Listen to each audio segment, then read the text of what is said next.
Hey mamas, welcome to Breastfeeding Relief with Bethany. We share incredible stories, tips, and breastfeeding ideas to help on your journey. I'm your host, Bethany Laverne, a lactation consultant and speech therapist who helps mamas with breastfeeding. Not all breastfeeding stories are the same, and we dive into those topics. Welcome, Martha, to our podcast. How are you today? Hey, good. It's great to be here. Thanks for having me. Absolutely. So why don't you go ahead and tell us a little bit about yourself and how many kids you have?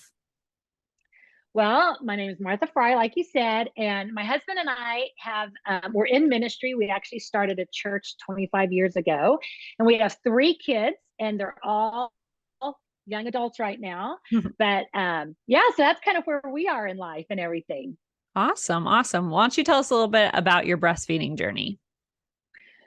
So I was one of those so a little bit about me even. I'm a very much like mover shaker, let's go, let's get things done, but I wanted to be a stay-home mom when we had our kids.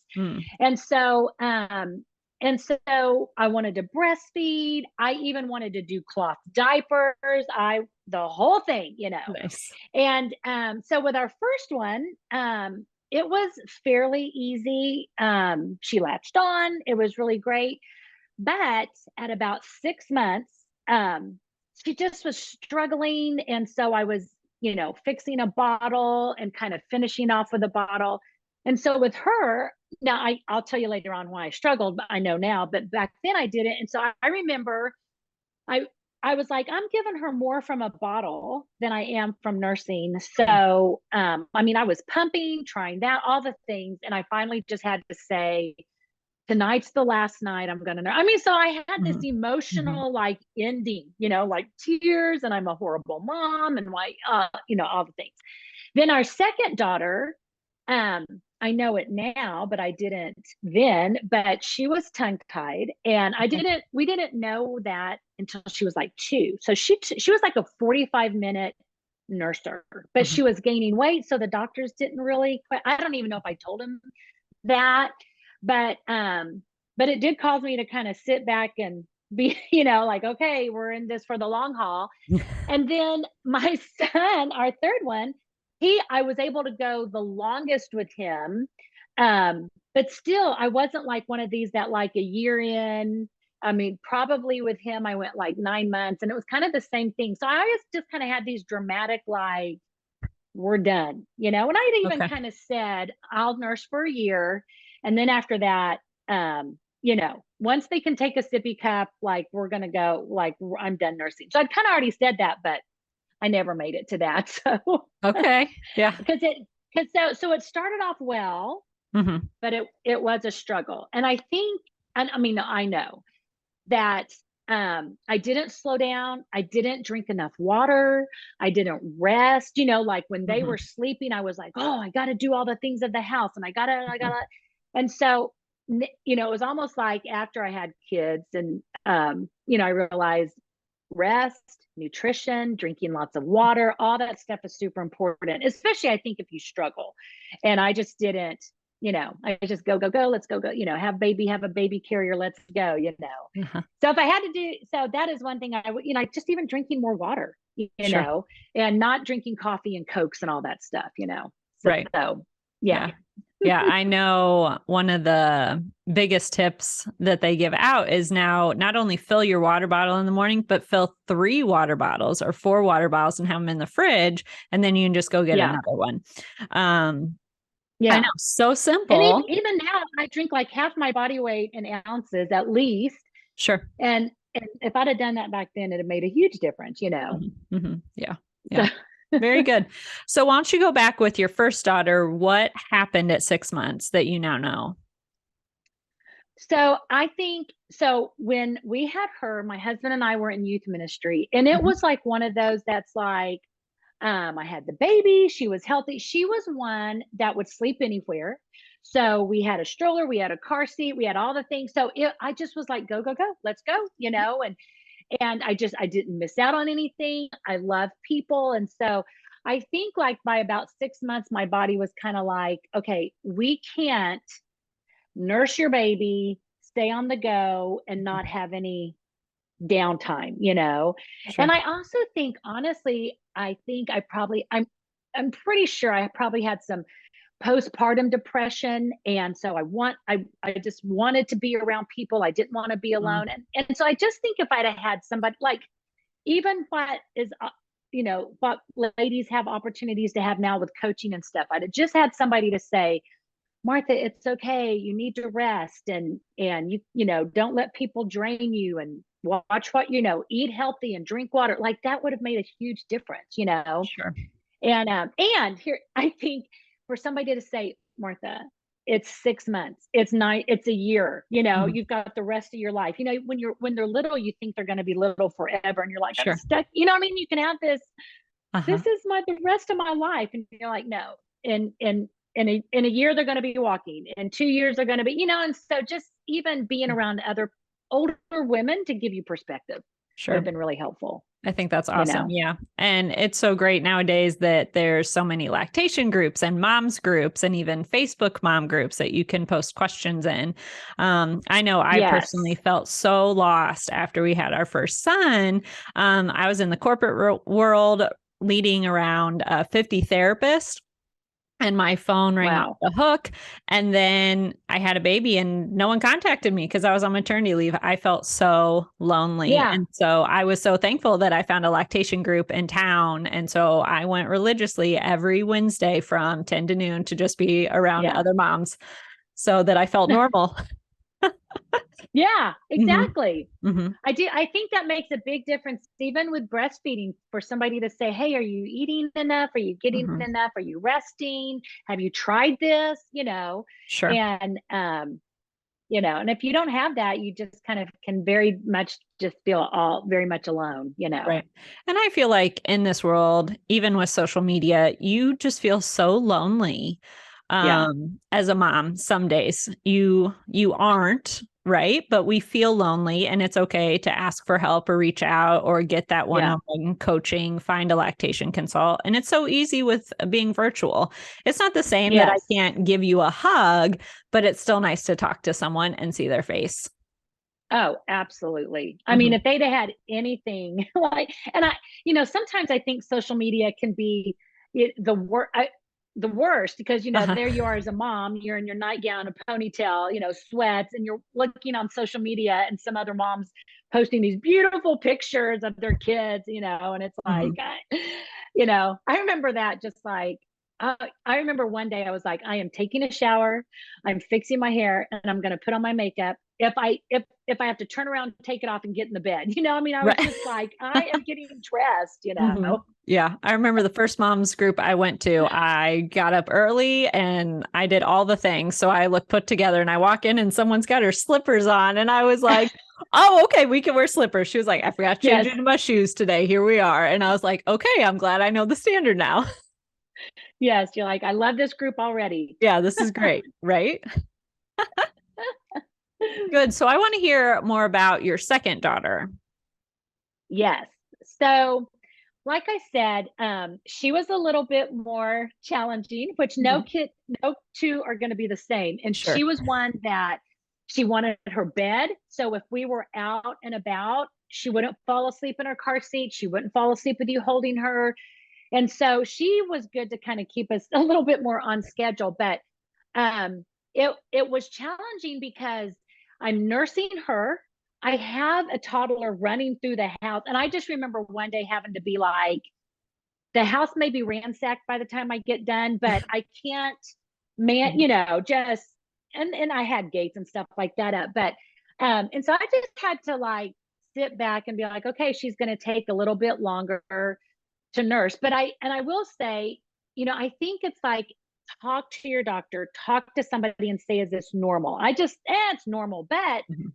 there were times where after I would nurse her, she was fussy, she wasn't settled, and I'm like, you just ate, you should be at least settled. Mhm. And so I would give her a bottle, and she would, and I think because bottles, they don't have to suck as hard and they can get more milk in them. Correct. She would just take it down. And so I'd be like, okay, so I think, like, I'm telling you on this podcast, if it, and Bethany, I know you say the same thing. if it takes 45 minutes, there's something else going on, Right. And sure Mm-hmm. enough, by the time she started talking, there were certain letters she wasn't saying correctly, and we went and got her checked, and they were like, oh yeah, she's tongue tied, she needs to have her tongue clipped. So obviously it wasn't super bad, but she did have to have it done. Well, then after we got her tongue clipped, or while we were doing that process, my husband was like, oh yeah, I think I had to have my tongue clipped when I was a baby. And so I was like, well, let me ask your mom, let me talk Uh-huh. to your family. And sure Right. enough, so I think even if it's had to be done in your family, just kind of check and see, Mm-hmm. if that's something that they need to have done, Right, absolutely. And so that's one thing that I don't think we talk about enough is that it runs in families. So if, Mm, a mom or a dad had it, more than likely one of your kids are going to have it. Our second son had it. mm, I knew the day he was born, and I felt like everyone wow. kept telling me, no, no, no. And I was like, his tongue looks like a heart. It was literally tied to the Mm, tip, of his tongue and look like a heart. And so we did get that revised within the first week. Not what I would recommend as a brand new mom. And so yeah. I'm here to educate moms to help them out that, you shouldn't see the pediatric dentist and get it clipped the same day and then nothing else happens. It really needs to Mm, be a team approach to look. But yeah, you can go onto my website and I have the signs and symptoms of mom and baby that you can download. And if you're checking off more than two, you really need to go have your baby checked for a tongue tie. And yeah. not every baby is like mine, that it's easy to see.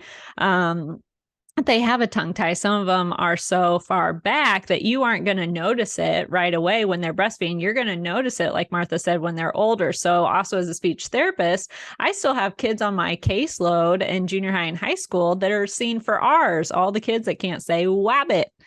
No, Yeah. it's a Wow. rabbit, but they can't pull their tongue back far enough is the issue. And so if the family then goes and gets their tongue lasered and it revised within a week, 2 weeks, a month, they're off my caseload. They can say there are because Yeah. they can pull their tongue back. And Wow. yeah, so it's been very interesting. So yes, that is a big love of mine. And I'm here to help other moms figure that out because you just don't know and you aren't talking about it. And it's something so simple. It could take 45 minutes or they aren't sleeping or, there's a whole host Yeah. of things. Yeah. Yeah. And I think I love what you're doing, because I think even it's like that, like, okay, can they get it clipped when they're a day old? Do they need to? Is that something they need to wait on? What are some other options you can do? I just think the more educated a mom feels, or the more she knows, that she walks into a decision very confidently. Sure. Yeah. So why don't you tell me now, what was your favorite breastfeeding tool that you used? So I will say this, like, I am a gadget person, and so I love gadgets, but mine are young adults now. So I know all the fun gadgets have upgraded and changed, but um I, a couple of things, like, I loved those, and I'm sure they're even better now, but like those pillows that you could hold the Mm. babies, on as you're Yeah. nursing, that just made it super comfy.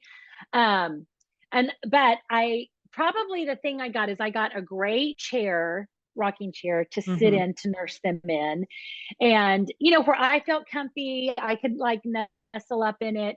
And then I did a cheap pump, and that, just go ahead and get a nice pump. You know what I mean? If you're going to Yes. pump, get a nice pump, Mm-hmm. invest money in it. Mm-hmm. And so probably those things like that I wanted nursing to be comfortable and cozy. For me, sitting in bed was uncomfortable. I Mm-hmm. wanted it to be, a real connection point for me and my kids. And so that's where we spent the money, was, rocking chairs, great pumps, all that kind of stuff and Mm-hmm. everything. So I think you need to go ahead and decide, this is worth spending the money on and get something that's nice. And, Mhm. this is a fun gadget, but we don't have to have the top of the line, kind of thing. Absolutely. Yeah. No, that's great. I always say, and right, invest in the good chair, but have like a whole nursing station set up. That was one thing Yes. that was so good. So you have I made sure my water was sitting there. And then with my first kid, I didn't do it with my second kid, but had a whole bunch of snacks there. With the oats and all the helpful lactation things, to make sure I was making enough milk. Cause as first time mom, you're always so worried, am I making enough? Right. And so you eat all the extra things, oatmeal every morning. And so with my second kid, I didn't, because I had a toddler running around at 18 months old. So I didn't want him into all the snacks next to me, but still having a designated spot set up. So my pillow was there. I always had a blanket there because I'm cold, my water, and some snacks always sitting there. Yeah. So yeah. Yeah, I think that's great. And Yes. especially nowadays, I would have some ear pods sitting there. Right. I know. Yeah, I'm not that far out of my nursing journey, but I still had the cords. I was still connected. So sometimes it would get caught and there it went. So yeah, no, I think that's awesome. Do you have anything else to share with our audience before we go? I think if there's one thing now that I'm kind of on this side of it and watching young moms and even my own journey, is if there was one thing I could go back and do over, it would be, pre-pregnancy, while I was pregnant, and definitely while I was nursing, is I wish I would have eaten way healthier. Like, I'm super healthy now, but that didn't really start until like our kids were a little bit older and started having some issues. I was having I kind of always had health issues, but then I realized, like, oh, diet and nutrition will change that, So now now that I know what I know with health and nutrition, I wish I would have eaten better while I was pregnant. I wish I would have eaten and drank more water. And, even if it's like now I do a smoothie a day, or I do like raw fruits and vegetables, even if it's just powdered greens and reds and golds and stuff. So I wish I would have had that. And so I think for young moms to like take care of yourself, it's kind of like they see on an airplane, put the oxygen mask on you first, so that you're healthy and you're eating well, and then you're giving your baby that. And it's not, back in the day, I drank Cokes. I don't even drink Coke now. It was Cokes and sweets and shit, and cravings and all that stuff. And so, educate yourself now. Even if you're in the midst of it, you can start making changes, adding healthier things to your diet and stuff like that. And I think the baby will be healthier. You'll feel better. You'll recover quicker, all those kind of things. So that is my one piece of advice on this end of it, is get healthy on the first end, and again, you might need to talk to somebody and do some research and stuff like that. If nothing else, add a green smoothie to your day, and stuff. Awesome. Well, thanks so much for your advice and wisdom today. I know it's going to help a lot of our moms. Awesome. Thanks for having me, Bethany. Thanks so much. Thank you so much for listening in. If you loved this episode, it would mean so much if you would share it with another mama or post on social media and tag me. I want to personally thank you for wanting to help other mamas. You got this. I'm rooting for your breastfeeding journey.